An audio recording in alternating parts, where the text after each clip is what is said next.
Lewis, I have a serious question for you, and I know it's going to sound weird, but I want you to answer it in a serious manner. Are French millionaires more patriotic than American millionaires? Patriotic?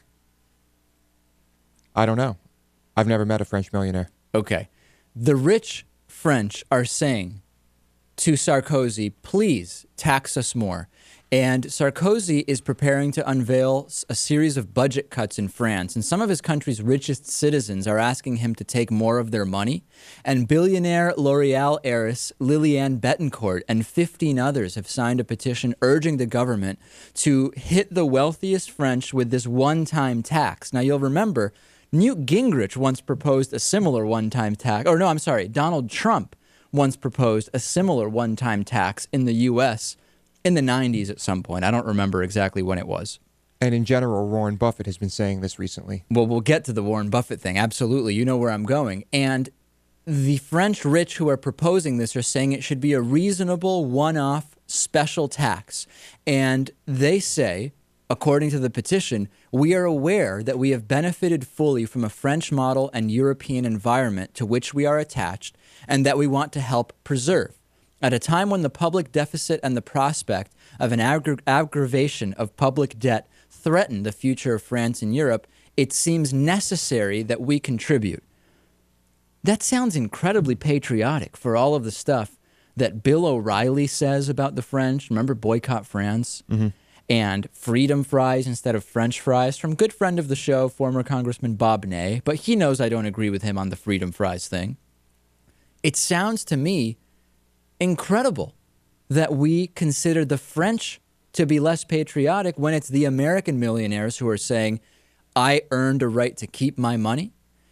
American billionaire Warren Buffett makes a plea for higher taxes, saying he pays the lowest tax rate of anybody in his office. He was, of course, called unpatriotic and a socialist. It's remarkable to me, and it really seems, for whatever reason, like these French millionaires seem to have... I don't know what that was. That was your computer, Dave. That was weird. Mm-hmm. Oh, you know what that was? I was watching cartoons during the break. I'm sorry. It seems weird to me that so many are saying the American position is the unpatriotic one on this. I just don't get it, Lewis. Little confusing, yeah.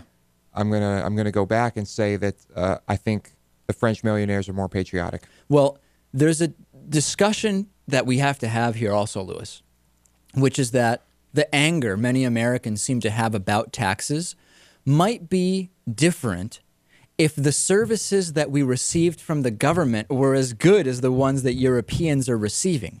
In other words, here we hear people say, I don't want the government to have any more of my money because they're going to waste it. They're not going to spend it right. If the government does healthcare, it's not going to be good. Public education, so on and so forth. But hold on a second. Maybe the problem is that we are spending so much of the GDP and so much of our money on wars and on defense, Lewis, whereas other countries are more intelligently distributing that money to actual services. So therefore, if you live in France, for example, and you know that there's a great government healthcare system and you've got education that is going to be taken care of, and you know social services are going to be provided, you don't have this angry, visceral reaction when you hear about taxes that many in the United States now do. You really think that's what's going on here? You think if we had better spending, millionaires would be more likely to say, hey, take more of my money? I'm not just saying better spending, but I'm saying if all along the context were different and it was one where it was clear that the government is looking to provide basic fundamental services to people in a positive way, as opposed to this constant fear, in part created by politicians, in part created by reality, in part created by just general hysteria, that any money you give to the government is wasted and not used properly, sure, everything would be different. I mean, don't you agree on this, Natan? That if we actually considered the system in Europe, if people in the U.S. had more confidence, the perception of so-called evil taxes would be very, very different. Absolutely. That's going to be a hard mentality to break out of when almost every politician in some shape or form is constantly slamming government spending. You're right. I don't know if it's possible. But I think there's another side to this. I mean, I think that a big reason why people feel this way is because we have one political party, namely the Republicans, that run for office on an anti-government rhetoric. Anti-tax rhetoric also. Anti-tax, but anti-government. I mean, they claim that they want government to do less, and yet they're running for government. I mean, in most of these European countries, it's not the case that one of the parties thinks that the government shouldn't do certain basic things. The thing is, in the U.S., conservatives think that the government should do very few things, like, for example, the military. Sure. No, it's a completely different context, I think. And we've seen the cuts that the Republicans want to make, and the Democrats can't go in and say, here are things we want to add.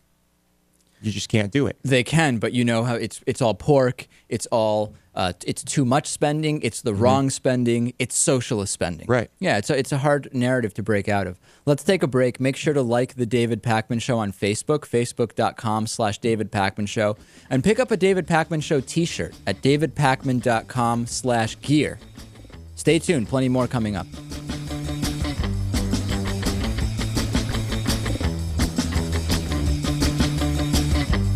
The David Pakman Show at davidpakman.com.